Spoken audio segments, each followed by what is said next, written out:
আসসালামু আলাইকুম ওরহমতুল্লাহি ওবরাকাতুহ। বিসমিল্লাহ রহমান রহিম। আলহামদুলিল্লাহ রব্বিল আলমিন আল আকিবাতুল মুত্তাকিন আসসালাতু আসসালামু আলা নবিয়্যিহি মুহাম্মাদিন ওয়া আলিহি ওয়া আসহাবিহি আজমাইন, আম্মা বাদ। সম্মানিত দিনদার ভাই বোনেরা, আজ আমি আপনাদের জন্য অত্যন্ত চমৎকার একটা ভিডিও নিয়ে হাজির হয়েছি। বন্ধুরা আমার, আমরা যখন বিভিন্ন এলাকায় সফরে বের হই, আমাদের কিছু ভাই ও বোন দেখা সাক্ষাৎ করে তাদের শত্রু দমনের সহজ কোনো পন্থা জানতে চান। তো বন্ধুরা আমার, আসলে দুনিয়াতে শত্রু নেই এমন মানুষটি খুঁজে পাওয়া দুষ্কর। যুগে যুগে যত নবী এসেছেন, রাসূল এসেছেন, অলি এসেছেন, আউলিয়া এসেছেন, সবার শত্রু ছিল। এমনকি সর্বযুগের সর্বশ্রেষ্ঠ মহামানব আমাদের প্রিয় নবী হযরত মুহাম্মদুর রাসূলুল্লাহ সাল্লাল্লাহু আলাইহি ওয়াসাল্লামের সাথেও অহেতুক মানুষ দ্বন্দ্ব করেছে, ঝগড়া করেছে, শত্রুতা করেছে। তো আমাদের মধ্যে যারা এটা মনে করেন যে আপনি লোক ভালো না, সেজন্য আপনার সাথে মানুষ শত্রুতা করে, আসলে এই ধারণাটি সম্পূর্ণই অমূলক। আমি দেখেছি এক কথায় ভালো মানুষ, তারপরেও তার সাথে মানুষ গায়ে পাড়া দিয়ে শত্রুতা করে। তো বন্ধুরা আমার, এরকম কিছু কিছু শত্রুকে আমাদের দমন করা, নিশ্চিহ্ন করা বা হালাক করা সময়ের প্রয়োজনে অত্যন্ত জরুরি হয়ে পড়ে। আমার কাছে এরকম অনেক মা বোনরা বলেছেন যে স্যার, মেয়ে বড় হয়েছে, বিয়ে দিতে পারি না। এলাকার ছেলেপেলেরা, খারাপ দুষ্ট লোকেরা মেয়েটার নামে ভাঙ্গানি দিয়ে দিয়ে মেয়েটার বিয়ে নষ্ট করে দেয়। এমন কিছু ভাইয়েরা কথা বলেছেন যে স্যার, বাসা নিজের টাকায় করেছি, জমি কিনেছি, বিল্ডিং করেছি, ভাড়া দিয়েছি, ভাড়াটিয়ার সাথে ঝগড়া, ভাড়াটিয়া ভাড়াও দেয় না, নেমেও যায় না। আবার এরকম অনেক সময় দেখা যায় যে পরিবারের মধ্যেই শত্রুতা, ভাইয়ে ভাইয়ে দ্বন্দ্ব, শাশুড়ি পুত্রবধূ দ্বন্দ্ব, মাতা পুত্র দ্বন্দ্ব, বাবা পুত্র দ্বন্দ্ব।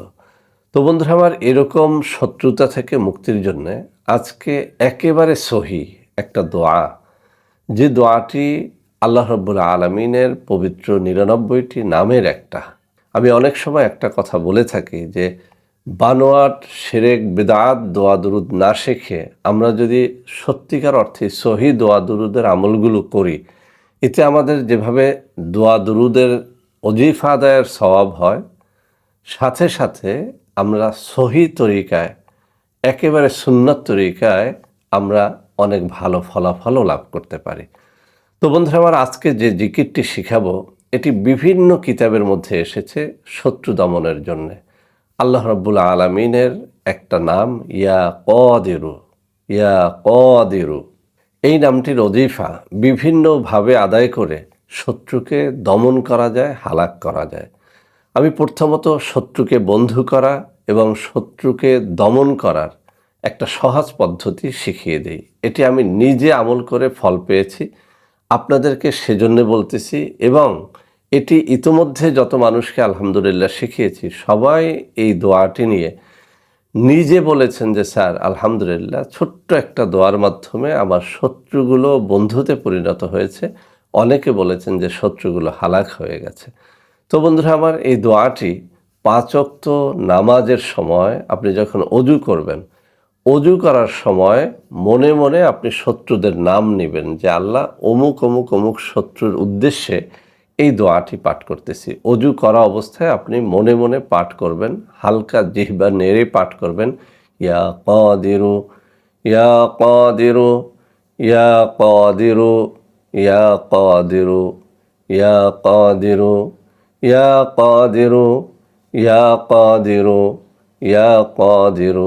একটু মন দিয়া কায় মনোবাক্যে আপনি যেন আল্লাহ রাব্বুল আলামিনের কাছে আপনার শত্রুর ব্যাপারে নালিশ করতেছেন, আপনার শত্রু আপনাকে জ্বালাতন করতেছে, নির্যাতন করতেছে, এই বিষয়টি আপনি আল্লাহ রাব্বুল আলামিনের কাছে উপস্থাপন করতেছেন।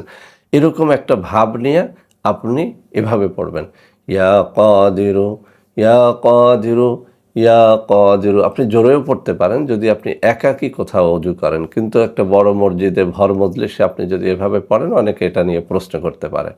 তো আপনার যেটা কর্তব্য সেটা হচ্ছে অজু করা অবস্থায় মনে মনে বা হালকা জিহ্বা নেড়ে আমরা যেভাবে জিকির করি, এভাবে ইয়া কাদিরু, ইয়া কাদিরু, এভাবে আপনি এই দোয়াটি পাঠ করতে থাকবেন।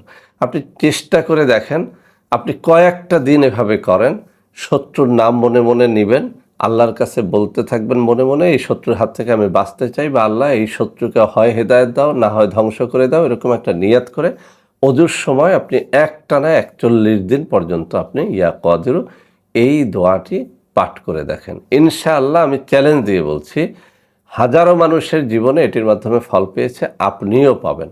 এই ইয়া কাদিরু জিকিরটার আরও একটা পদ্ধতি রয়েছে, সেটি হচ্ছে ৫ ওয়াক্ত নামাজের পরে ১০০ বার করে পাঠ করা। বন্ধুগণ, একই দোয়া বিভিন্ন কিতাবে বিভিন্ন আউলিয়াগণ বিভিন্নভাবে উপস্থাপন করেছেন। তারা যেহেতু এটিকে বিভিন্নভাবে পরীক্ষা করে উপস্থাপন করেছেন, লিখে দিয়েছেন, আমাদের পড়তে সমস্যা কোথায়? ৫ ওয়াক্ত নামাজের পরে আপনি ১০০ বার করে পাঠ করেন। ৫ ওয়াক্ত নামাজের পরে আপনি ৪১ দিন পর্যন্ত একটানা ১০০ বার করে পাঠ করবেন। অনেক মা বোনেরা একটা কথা বলে থাকেন যে, স্যার আমরা তো মাসের একটা নির্ধারিত সময় পর্যন্ত অসুস্থ থাকি, অর্থাৎ পিরিয়ডকালীন সময় আমরা কিভাবে এই জিকিরটি করব? আপনাদের জন্য এই মসলাটা আমি ক্লিয়ার করে দিচ্ছি। মাসিকের সময় আমরা কয়েকটা কাজ করতে পারি না, যেমন নামাজ পড়তে পারি না, কোরআন তেলাওয়াত করতে পারি না, তাওয়াফ করতে পারি না। এছাড়া আনুষঙ্গিক দোয়া দরুদ, মাসনুন দোয়া দরুদগুলো কিন্তু আমরা পড়তে পারি, এটা জায়েজ। তো আপনারা যেটা করবেন, আজান যখন হয়ে যাবে আপনি নামাজ পড়বেন না, কিন্তু অজু করবেন, জায়নামাজে বসে যাবেন। ৫ ওয়াক্ত নামাজের আজানের সময় আপনি এভাবে ইয়া কাদিরুর এই ফজিলতটা মাথায় রেখে আপনি ১০০ বার করে পড়েন, দৈনিক ৫০০ বার পড়েন।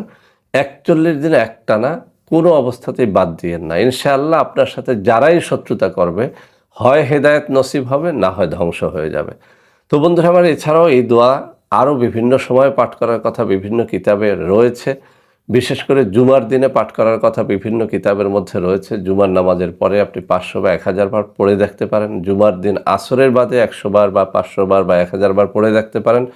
সবথেকে ভালো হয় আপনি যদি ভোর রাত্রে জেগে ২ রাকাত তাহাজ্জুদ বা ৪ রাকাত তাহাজ্জুদের নামাজ পড়ে এরপরে যদি আপনি এই ইয়া কাদিরু আমলটি ৫০০, ১০০ অথবা ১০০০ বার পড়তে পারেন। কেননা আমরা সবাই জানি ভোর রাত্রে দোয়া কবুল হয়।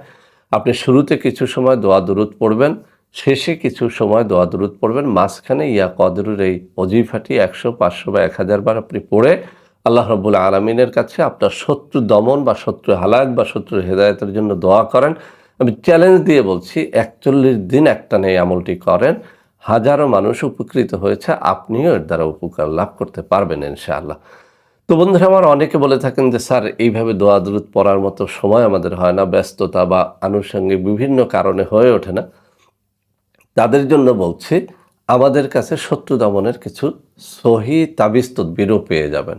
আমি আবার নম্বর, অর্থাৎ আমার সাথে যে নম্বরে ভিডিও কলে সরাসরি হোয়াটসঅ্যাপ বা ইমোতে কথা বলতে পারবেন, আমি মুখে পড়ে শোনাবো।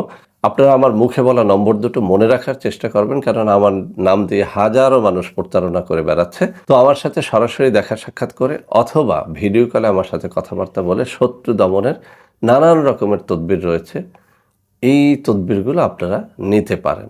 তো বন্ধুরা আমার, যেভাবেই আপনারা করেন না কেন, শত্রুর হাত থেকে বাঁচার জন্য একমাত্র উপায় হচ্ছে আল্লাহ রাব্বুল আলামিনের কাছে প্রার্থনা করা। আল্লাহ রাব্বুল আলামিন আমাদের সকলকে শত্রুর হাত থেকে, শত্রুর অত্যাচার থেকে হেফাজতে রাখেন, আমিন।